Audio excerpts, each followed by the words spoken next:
sebelum kita memulai untuk mendengarkan firman Tuhan, mari kita bersama-sama bersatu di dalam doa. Selamat pagi Tuhan Yesus, terima kasih karena Engkau telah menyertai kami selama kami tidur semalam dan kami ada pada hari ini, itu semua karena kasih karunia-Mu ya Tuhan. Sebentar lagi Tuhan, kami akan mendengarkan sebagian dari firman-Mu. Persiapkan hati dan pikiran kami supaya kami dapat mendengarkan dan menyiapkan hati kami dengan baik untuk renungan pada hari ini ya Tuhan. Tuhan, biarlah renungan pada hari ini boleh menjadi rema buat hidup kami dan kami boleh melakukannya dalam kehidupan kami sehari-hari. Di dalam nama Tuhan Yesus kami berdoa dan bersyukur. Haleluya, amin. Tema renungan kita pada hari ini adalah hidup berkualitas. Nah, kebanyakan orang atau umumnya orang kalau ingin membeli suatu barang nih, misalnya tas, pasti ingin mendapatkan tas yang bagus, yang berkualitas. Nah, tas yang bagus itu nggak cuma menarik dari luar aja, tapi dia juga punya bahan yang bagus.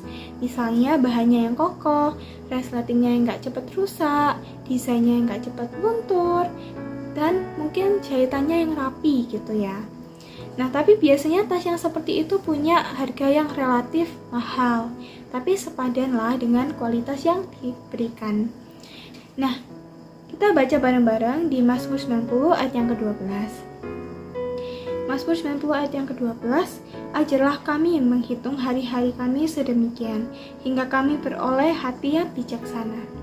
Nah, Mazmur ini mengingatkan kita kembali bahwa kita hidup di dunia ini itu terbatas, dan setiap hari yang kita jalani itu harus memiliki makna. Jadi, hidup berkualitas itu nggak tentang kita kelihatan baik dari luar, tentang kekayaan atau pencapaian yang besar atau relasi yang luas, pekerjaan yang mapan, tapi tentang bagaimana kita bertumbuh dalam karakter dan iman yang kokoh kepada Tuhan. Nah, ada beberapa ciri-ciri hidup yang berkualitas di hadapan Tuhan. Yang pertama adalah berpusat pada Tuhan. Ini penting banget karena ketika Tuhan menjadi pusat dalam hidup kita, semua hal yang kita lakukan itu menjadi selaras dengan kehendaknya. Kita nggak cuma mau mengejar kesuksesan duniawi, tapi juga kita ingin mendapatkan hubungan yang intens, hubungan yang intim, yang lebih dalam lagi dengan Tuhan. Mungkin bisa melalui doa, firman, pembacaan Alkitab kita setiap hari juga bisa, atau mungkin dari kelompok rohani. Lalu yang kedua adalah berdampak bagi orang lain. Hidup berkualitas adalah hidup yang membawa manfaat. Hal ini ada di Matius 5 ayat 16. Matius 5 ayat 16, demikianlah hendaknya terangmu bercahaya di depan orang, supaya mereka melihat perbuatanmu yang baik dan memuliakan Bapamu yang di sorga. Nah, jadi apa yang kita lakukan itu seharusnya tidak hanya untuk kepentingan diri kita pribadi, tetapi juga untuk menolong dan menginspirasi orang lain. Lalu yang ketiga adalah tahan uji dalam tantangan. Sama halnya kayak tas yang berkualitas, yang gak cepet rusak meskipun sering dipakai. Hidup yang berkualitas itu berarti kita gak mudah goyah saat menghadapi kesulitan. Iman yang kuat membuat kita tetap bertahan, tetap berpengharapan sama Tuhan, gak mudah menyerah dan semakin dewasa di dalam Tuhan. Lalu yang terakhir adalah menggunakan waktu dengan bijaksana.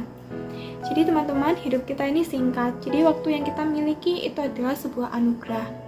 Atau juga bisa kesempatan kita. Ada lagu yang mengatakan bahwa hidup ini adalah kesempatan. Jadi hidup kita ini adalah kesempatan untuk kita bisa melakukan apa yang baik dan apa yang benar di mata Tuhan.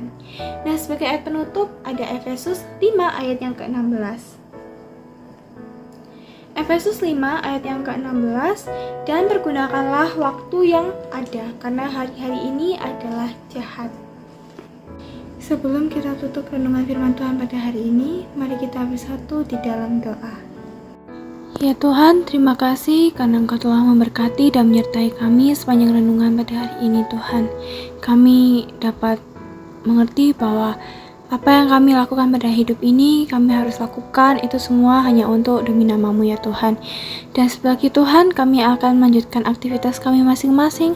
Kiranya Engkau menyertai selalu aktivitas kami, supaya kiranya apa yang kami lakukan itu semua boleh menyenangkan hati-Mu ya Tuhan. Terima kasih Tuhan, di dalam nama Tuhan Yesus kami berdoa dan bersyukur. Haleluya, amin.